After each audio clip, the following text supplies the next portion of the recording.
Bonjour, je suis Émilie Nadeau-Cochon, directrice adjointe en 5e secondaire et Prédep 2. J'aurai la chance cette année d'accompagner votre enfant ou vos enfants dans leur dernière année de leur parcours scolaire à la Cité des Jeunes. Cette capsule d'information se veut en quelque sorte la rencontre de parents que nous avions l'habitude de tenir en début d'année. Si vous avez des questions à la fin de cette dernière, mes informations pour me joindre se retrouvent plus tard dans la présentation. De plus, la capsule sera déposée dans la zone cours sur le site Internet de l'école secondaire de la Cité des Jeunes. Dans cette capsule, vous retrouverez diverses informations générales. Nous parlerons d'encadrement des élèves, d'équilibre études, travail et loisirs. Enfin, nous verrons le cheminement scolaire des élèves lorsque nous parlons davantage du post-secondaire. Donc, comme je l'ai dit, je suis directrice adjointe Émilie Nadeau-Cochon. Au secrétariat, Marie-France Gingras pourra vous accompagner ou répondre à vos besoins. Vous pouvez composer le 514-477-7007 au poste 6025. Ici, il s'agit de mon courriel, donc vous pouvez me contacter à cette adresse. Habituellement, nous donnons un délai de 24 heures pour répondre au courriel, soit au secrétariat ou dans ma propre boîte courriel. Nous donnons un délai raisonnable de 24 à 48 heures pour répondre aux appels téléphoniques. Habituellement, on le fait en moins de temps. Si vous voulez des rencontres en personne sur rendez-vous, contactez Mme Gingras au secrétariat, puis vous pourrez nous rencontrer entre 9 h et 16 h, même 17 h pour cette année, selon les disponibilités. Si votre enfant doit s'absenter de l'école, je vous demande de bien vouloir tenir à jour son dossier d'absence, soit par mosaïque parent, par un appel ou par un courriel. Attention, ne donnez pas votre code mosaïque à vos enfants parce qu'en 5e secondaire, ils ont vite compris qu'ils pouvaient utiliser votre code pour motiver eux-mêmes leurs absences et parfois sécher des cours. Donc, c'est à vous de signaler l'absence, mais c'est à la direction de décider si elle motive ou non l'absence, surtout lorsqu'on va parler de reprise d'examen. Pour chaque période d'absence non motivée par le parent, je considérerai votre enfant en cours séché et votre enfant s'expose à des retenues du soir ou à une convocation lors de journées pédagogiques.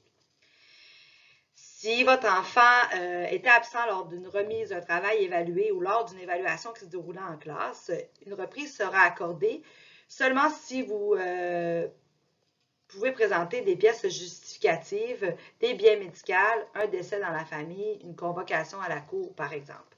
D'autres motifs jugés recevables par la direction pourraient être accordés également.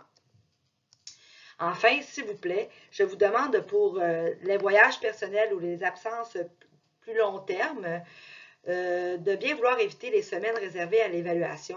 Vous verrez ces dernières en jaune sur le calendrier scolaire dans l'agenda de votre enfant.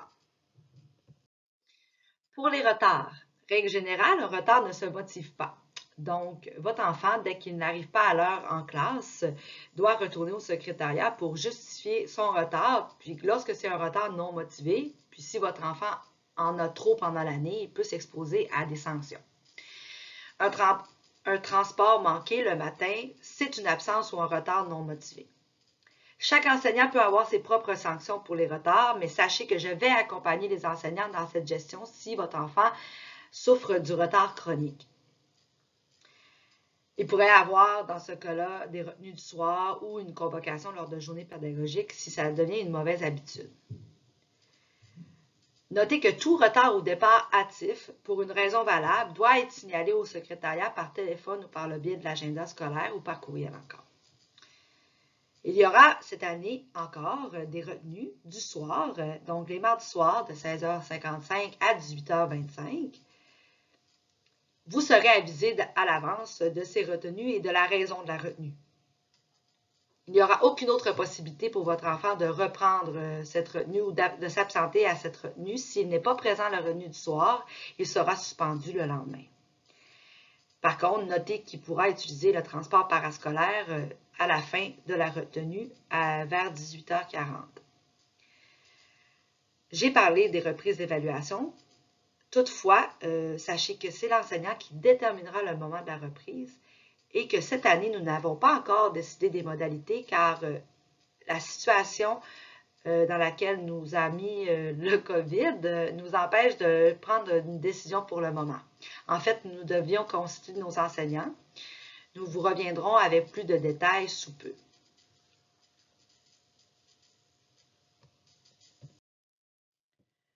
Le code de vie de l'école, vous le retrouverez aux pages 4 à 10 dans l'agenda. En 5e secondaire, le code de vie de l'école s'est rendu une habitude pour les élèves. On s'attend d'eux, comme finissants à la Cité des Jeunes, d'être des modèles. J'ai fait une tournée de classe dernièrement pour rappeler aux élèves mes attentes quant au code de vie. Je pense qu'ils sont capables de respecter la plupart de ces règles-là. Puis évidemment, s'il y a des problèmes, on devra donner des sanctions, mais on aimerait qu'ils soient capables de démontrer de la maturité. D'abord, évidemment, ils doivent respecter leurs camarades, les gens avec qui ils vont se trouver pour toute l'année dans leur groupe, bulle fermée ou ailleurs dans l'école. Aucun geste à caractère violent ou aucune intimidation ne sera toléré, évidemment. Aussi, on aimerait qu'ils respectent leur environnement car ils vont passer toute la journée dans la même classe. Donc, on s'attend d'eux qu'ils soient capables de garder à l'ordre leur matériel pour l'instant, puis ramasser leurs déchets, puis tenir propre leur environnement. L'uniforme, vous savez depuis le secondaire 1 que c'est un uniforme qui est porté par tous les élèves de l'école, donc les élèves le connaissent bien. Aucun legging, aucun jeans troué ou déchiré. Les élèves ne peuvent pas porter de chandail sous le polo, donc le polo doit être porté comme un t-shirt s'il a un t-shirt. Ensuite, sous la veste de l'école, ils doivent porter le polo. Aucun couvre-chef ne peut être porté dans l'école. Et évidemment, cette année, on ajoute le masque comme uniforme, comme pièce d'uniforme. Ensuite, les appareils électroniques. Votre enfant ne peut avoir son cellulaire dans l'école. Ce règlement-là reste toujours, même dans le contexte actuel. Finalement, le tabac et le vapotage. Sur le campus de la Cité des Jeunes, aucun élève peut utiliser ces deux produits. Les élèves savent où ils peuvent le faire, non loin du campus. S'ils le font cette année ou si on les surprend, on pourrait confisquer leurs appareils de vapotage. Puis, on pourrait également remplir une déclaration qu'on remettrait à la police, puis elle pourrait, elle, transmettre des constats d'infraction. Certains motifs peuvent mener à une suspension scolaire. Il pourrait y avoir d'abord l'utilisation ou la possession de drogue ou d'alcool sur le campus de la Cité des Jeunes, une insubordination, donc un refus d'obéir à un membre du personnel, une impolitesse grave, donc à l'égard soit d'un élève ou encore d'un enseignant, la violence et l'intimidation ou la transmission sur les différents réseaux sociaux de photos ou de vidéos captées à l'école sans l'autorisation d'un membre du personnel. Donc, certains éléments sont communs à l'ensemble du personnel dans l'encadrement des élèves. Chaque enseignant complète à chaque jour, à chaque période, un suivi informatisé. Ce suivi disciplinaire vous est transmis vers l'heure du midi ou en début d'après-midi, le jour 1 du cycle suivant. Dans ce suivi disciplinaire, on retrouve des mentions positives, les retards de vos enfants, qui sont non motivés, évidemment, les devoirs non faits ou incomplets, le matériel manquant, les comportements inappropriés. C'est également là que l'enseignant va vous transmettre des résultats ou des échecs à une évaluation. Il pourrait y avoir d'autres commentaires de la part des enseignants. Vous recevrez sous peu les courriels de l'ensemble des enseignants qui enseignent en 5e secondaire. Vous pouvez les joindre de cette manière ou encore par téléphone. Ce qui est particulier à chaque enseignant a sa propre gestion des apprentissages et des comportements en classe. Aussi, cette année, il y aura des récupérations et des cliniques d'aide. Toutefois, dans le contexte de groupes fermés, nous n'avons pas encore décidé des modalités, mais nous vous informerons sous peu et nous informerons les élèves. Mais il y aura sans doute de la récupération et des cliniques d'aide afin d'aider les élèves à surmonter l'arrêt scolaire ou la suspension des cours de l'an dernier et les cours en ligne, qui ont été plutôt difficiles peut-être pour certains élèves. En ce qui concerne l'équilibre études, travail et loisirs, eh bien, c'est sûr, chaque élève doit prévoir du temps le soir pour faire des devoirs ou de l'étude à la maison. Évidemment, certaines matières vont demander un peu plus de temps que d'autres. Ils doivent le faire sainement, donc prévoir de prendre des pauses de 15 minutes pour chaque heure d'étude. On le sait, en 5e secondaire, les élèves, vos enfants, vont avoir des travails étudiants. On est conscient de ça, les enseignants aussi sont conscients. Par contre, on a besoin de votre collaboration pour nous accompagner et accompagner vos enfants dans la gestion de ces heures de travail étudiant-là. Donc, nous, on suggère environ 10 à 15 heures de travail maximum par semaine. Évidemment, il faudrait que l'élève évite de travailler plus d'un soir, surtout après 21 heures. Ensuite, on aimerait que les élèves favorisent un emploi qui offre une flexibilité au niveau des disponibilités, donc au niveau de l'horaire. Enfin, le travail ne sera pas pour nous un motif valable pour être absent à une retenue ou une reprise d'évaluation ou à une convocation en journée pédagogique. On aimerait que nos élèves aussi participent à des loisirs parce que c'est important de faire d'autres choses que de l'école et du travail. Donc, quelques heures de loisirs peuvent être bénéfiques. Cette année, nous allons offrir des activités parascolaires à l'école tout en suivant les consignes données par la santé et la sécurité. Donc, pour l'instant, puisque ça va bien, les activités parascolaires vont reprendre, mais si la consigne inverse de refermer les activités parascolaires arrive, nous allons devoir écouter la santé et sécurité, c'est évident. Sachez que dans le contexte actuel, vos enfants pourront participer à 2 activités parascolaires ou 2 comités ou 2 activités dans la journée en plus de leur bulle classe, donc 3 bulles classe maximales. Enfin, les activités, ce n'est pas un motif pour être absent à une retenue, une reprise d'évaluation ou une convocation à une journée pédagogique. Pour ce qui est du cheminement scolaire des élèves en 5e secondaire, depuis l'an dernier, on vous explique un peu, on explique aux élèves qu'est-ce que ça prend pour obtenir le diplôme d'études secondaires. Donc, cette année, ils devront réussir français-anglais et un des 2 cours suivants, donc éthique et culture religieuse ou éducation physique et à la santé. De plus, nous allons considérer, en fait, le ministère de l'Éducation demande la réussite des mathématiques de 4e secondaire, des sciences et technologies ou applications technologiques et scientifiques de 4e secondaire, l'histoire de 4e secondaire et un art de 4e secondaire. Également, ça prend une réussite globale de 20 unités de 5e secondaire et un total d'au moins 54 unités de 4e et 5e secondaire. J'ai expliqué lors de ma tournée des classes aux élèves que les cours de base ne donnent pas 20 unités complètement. Donc, ils doivent réussir des cours à option ou des cours obligatoires à leur horaire comme monde contemporain. Après la 5e année du secondaire, différents choix s'offrent à vos enfants. Donc, ils pourraient choisir d'aller faire des études collégiales qui pourraient mener d'abord à l'université parce que ce serait un cégep préuniversitaire. Ils pourraient également aller au cégep dans un programme technique et finir soit au marché du travail ou à l'université. Votre enfant pourrait choisir également de faire un diplôme d'études professionnelles pour aller sur le marché du travail, mais ce diplôme d'études professionnelles n'empêche pas également d'aller au cégep. Finalement, il pourrait choisir d'aller directement sur le marché du travail sans que cela ne l'empêche un jour de revenir vers le cégep ou vers le DEP. D'ailleurs, je veux vous mentionner que si votre enfant ne finit pas ou ne réussit pas des cours cette année pour l'obtention de son diplôme d'études secondaires, il devra aller terminer ses cours, s'il le veut, aux adultes. Enfin, vos enfants recevront davantage d'informations au sujet des différentes dates d'inscription ou au sujet des chemins à suivre ou des consignes précises en lien avec l'inscription dans une capsule d'information animée par la conseillère en orientation, Mme Julie Plante. L'admission au cégep.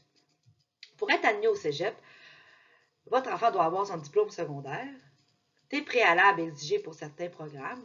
Si votre enfant ne connaît pas ces préalables, il peut rencontrer la conseillère en orientation associée à notre niveau. Aussi, les cégeps étudient les dossiers. Donc, ils vont étudier les notes de 4e et 5e secondaire. Ils vont regarder le calcul de l'écart à la moyenne, les matières choisies, Ils vont regarder également, selon le programme choisi, certaines matières qui ont plus de poids et le nombre total d'unités. Si votre enfant est inquiet et se pose des questions au sujet du cégep, il doit prendre rendez-vous avec Judy Plante, la conseillère en orientation. Votre enfant pourrait également choisir de faire un diplôme d'études professionnelles. Ici, à la commission scolaire, nous avons le Centre de formation professionnelle Paul Géret-Lajoie, mais il s'offre plus de 400 DEP partout au Québec. Ce diplôme-là est constitué d'un programme d'études conduisant à une profession qui fait appel à des connaissances théoriques et des habiletés gestuelles. Il y a 4 possibilités pour être admis. Ça pourrait prendre le diplôme d'études secondaires ou avoir 16 ans au 1er juillet, plus les mathématiques, le français, l'anglais de 3e ou 4e secondaire, ça dépend du DEP. L'élève pourrait également avoir une équivalence d'un 5e secondaire à l'éducation des adultes ou 18 ans et faire un test de développement général réussi. Toutes ces possibilités-là peuvent être étudiées avec la conseillère en orientation. Puis, certains programmes pourraient exiger des préalables spécifiques. Voici les DEP offerts à notre commission scolaire.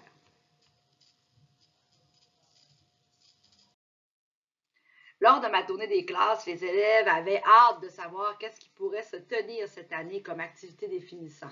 Bien sûr, vous n'êtes pas sans le savoir, l'an dernier, il y a eu divers changements aux activités définissant à cause de la pandémie.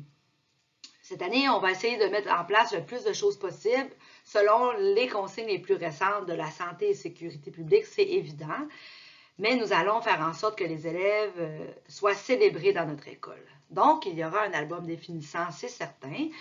Les photos pour les finissants se prendront vers le mois de novembre. Vous recevrez des informations à ce sujet. Nous organiserons une journée des finissants.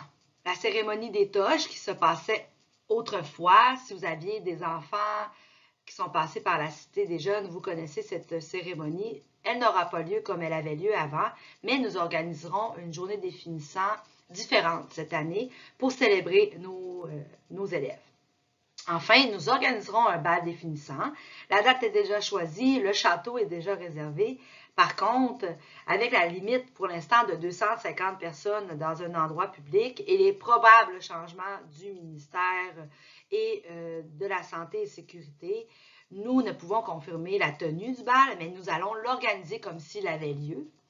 Je dis souvent à la blague aux élèves de ne pas magasiner tout de suite leur robe ou leur habit de bal parce que ce serait risqué qu'il soit annulé. Par contre, je veux vous dire qu'on va l'organiser comme s'il se tenait.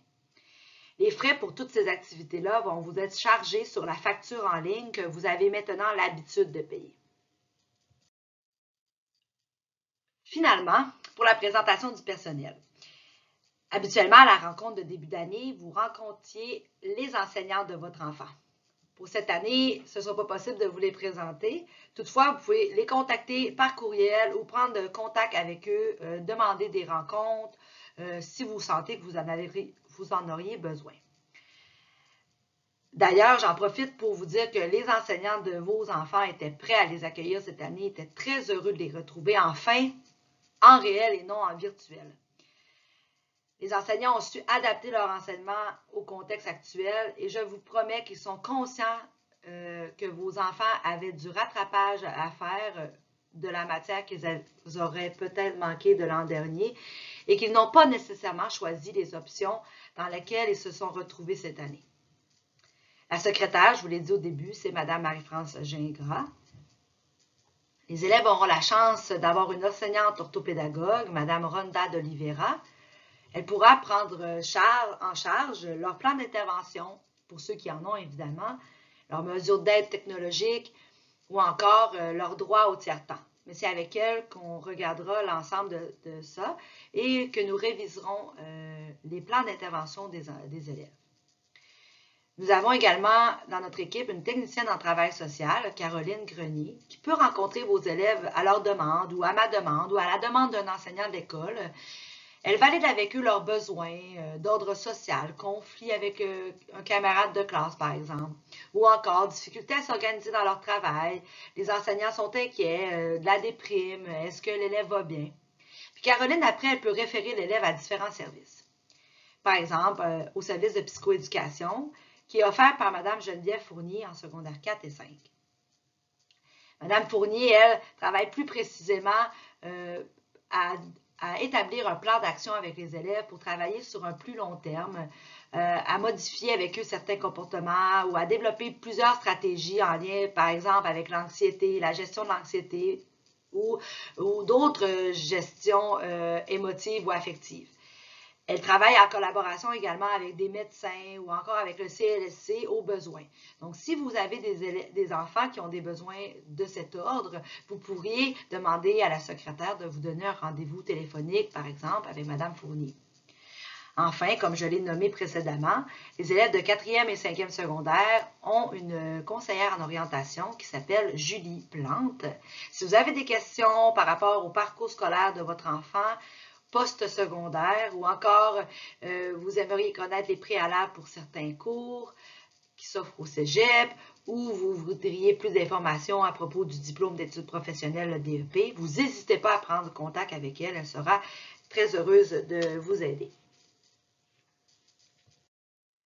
Eh bien, c'est comme ça que se termine la capsule d'information commentée de 5e secondaire. Je vous remercie d'avoir été à l'écoute jusqu'au bout. Vous n'hésitez pas, si vous avez des questions, à me contacter. Vous aviez mon courriel en début de présentation. Vous pouvez également contacter Mme Gingras, la secrétaire. Si vous êtes rendu jusqu'ici, c'est que vous avez à cœur la réussite de votre enfant et sachez que j'ai aussi à cœur la réussite de nos finissants de la Cité des Jeunes. Bien sûr, le contexte est très différent cette année, mais sachez que je vais accompagner jusqu'au bout les élèves, quoi qu'il en soit. Donc, on se souhaite une année scolaire, s'il vous plaît, en réel et non en virtuel. Mais dans le cas échéant, bien sûr, on prendra soin de diplômer nos élèves et de les amener le plus loin possible vers où ils le veulent bien. Donc, je vous remercie et à une prochaine fois.